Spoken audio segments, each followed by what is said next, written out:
Governo Novo. Ideias novas. Hoje, Dia do Professor, eu quero dizer aos queridos educadores do Brasil que a educação é e será cada vez mais nossa grande prioridade.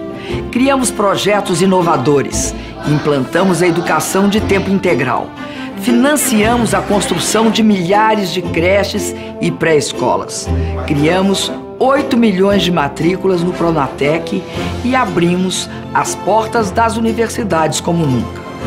Nada disso seria possível sem os professores.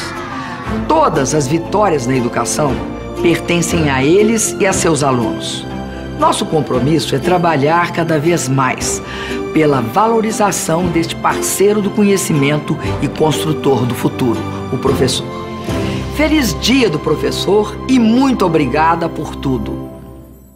O compromisso de Dilma com o futuro do Brasil e dos brasileiros ficou claro no primeiro debate deste segundo turno, realizado ontem pela Band. Já Aécio mostrou um lado desconhecido. Irritado com alguns questionamentos, ele chegou a ofender Dilma e deixou de responder várias perguntas. Já Dilma não perdeu a compostura e não fugiu de nenhum tema. Veja. Combate à corrupção.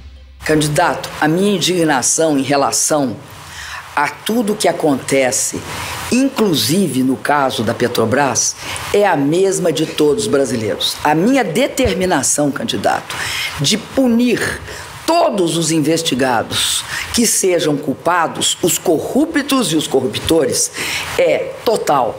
Quero lembrar que 2 leis aprovadas no meu governo no ano passado dão base para esse processo de investigação da Petrobras. A primeira, a Lei 12.830, que garante a independência do delegado. Por quê? Antes, no passado, por exemplo, na pasta rosa, o delegado começava a investigar, mandavam ele para um exílio dourado. A outra, que regulamentou justamente a delação premiada, a 12.850. Além disso, candidato, eu me pergunto, aonde estão todos os envolvidos com o caso Civan, todos soltos? Aonde estão todos os envolvidos na compra de votos durante a reeleição? Todos soltos. Onde estão os envolvidos na pasta rosa? Todos soltos. Aonde estão aqueles envolvidos no mensalão Tucano Mineiro? Todos soltos. Aonde estão os envolvidos nos metrôs e na compra de trens de São Paulo? Todos soltos. O que eu não quero é isso, candidato. Eu quero todos aqueles culpados presos, candidato. É essa a minha indignação que o senhor não enxerga. Transparência. Eu gostaria de saber, candidato, como é que o senhor explica ter construído um aeroporto que na época custava 13,9 milhões e que agora custa 18 milhões a preços de hoje. E que esse aeroporto foi construído num terreno de sua família, num terreno de um seu tio, e a chave fica em poder dele. Isso não foi denunciado por mim, foi denunciado pela Folha de São Paulo.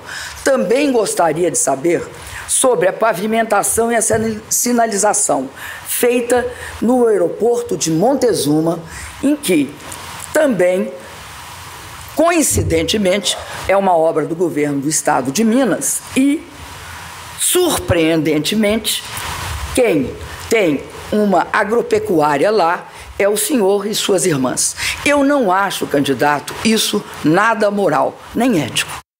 Nepotismo. Hoje no Brasil é proibido o nepotismo. E o nepotismo se caracteriza por o emprego de familiares no governo. E o senhor tem uma irmã, um tio, 3 primos e 3 primas no governo. O senhor pode olhar o governo federal, o senhor não vai achar um parente meu. Compromisso social.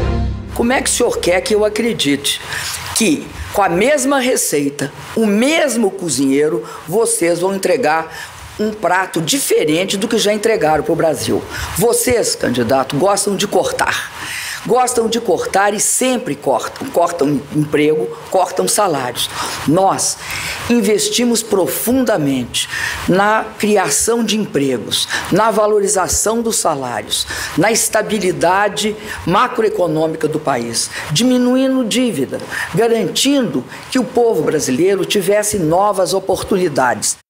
No final do debate, Dilma mostrou ao Brasil que há uma grande diferença entre o que o Aécio fala e o que ele faz. Isso explica por que Aécio sofreu uma dupla derrota em Minas no primeiro turno. Os 12 anos de seu governo e de seu grupo foram marcados por vários retrocessos. Acompanhe. A situação na saúde. Aécio não melhorou a saúde em Minas. Pelo contrário, piorou. A promessa de entregar 8 hospitais regionais não foi cumprida. Há obras completamente abandonadas e o sistema está em crise. Tem mais de 2 anos que está parado. Hoje o Hospital São Vicente está abandonado, está vivendo à base de voluntariado para reformar a pediatria, para fazer doação até de comida, porque os pacientes internados não têm nem comida direito. A situação na educação. Aqui o quadro também é grave. Obras paradas e professores desvalorizados que sofrem com os baixos salários. Nós recebemos um pouco mais que o salário mínimo, né? Um salário mínimo e meio. Não se tem um vale transporte, não se tem vale alimentação. É desumano o tratamento que tanto o professor quanto o aluno tem na escola pública, na escola estadual. Temos escolas que estão caindo aos pedaços, outras que estão em eternas reformas. Ele não valoriza a educação, nunca valorizou. A gente tem que pensar muito bem antes de votar nessa pessoa, porque para mim ele é um ator. Baixo crescimento.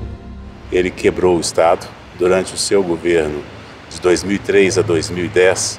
No ranking de crescimento do PIB dos estados brasileiros, Minas ficou no melancólico 22º lugar, abaixo da média do Brasil. Acho que a mentira, durante tantos anos, começa a se enfraquecer. Os mineiros começaram a perceber que tem algo errado. A Minas Real é essa que o Brasil precisa conhecer para entender o resultado de Minas Gerais. Aécio perdeu as eleições no seu estado. Sabe por quê? Entre outras coisas, porque durante o seu governo, ele levou a imprensa mineira com mão de ferro, processando veículos e jornalistas críticos da sua administração. Essa história todinha lá da questão do avião do aeroporto de Cláudio. Aqui dentro de Minas Gerais, a gente tinha essa história. Nós sabíamos disso. Nós, os jornalistas que eu estou falando. A gente nunca pôde publicar. Simplesmente castraram a liberdade de imprensa, fazendo com que Minas, durante 12 anos, tivesse todos os atos negativos escondidos. Matérias, por exemplo, que denunciavam a falta de assistência, né, para crianças e adolescentes de Minas Gerais, que mostrava a situação precária de equipamentos públicos, né, a falta de escola infantil, por exemplo, né, isso tudo foi vetado. Na medida que os mineiros tiveram conhecimento de todos estes absurdos, os mineiros deram o seu recado na urna. Agora eu acho que é o momento da sociedade brasileira saber disso e evitar que esse mal maior aconteça. Percebeu a diferença entre Aécio e Dilma, enquanto ele se afunda em incertezas e contradições políticas e administrativas, Dilma segue segura e firme. Eu acredito que 2 projetos e 2 visões de Brasil estarão se apresentando. Nós fizemos o mais profundo processo de distribuição de renda e inclusão social das últimas décadas. Tiramos 36 milhões de pessoas da pobreza extrema, da miséria, e elevamos 42 milhões de pessoas à classe média. Nós lançamos as bases para um novo ciclo de desenvolvimento. O fundamento desse novo tempo é a educação, da creche à pós-graduação, estimulando a ciência, a tecnologia e a inovação, garantindo melhores empregos, melhores salários.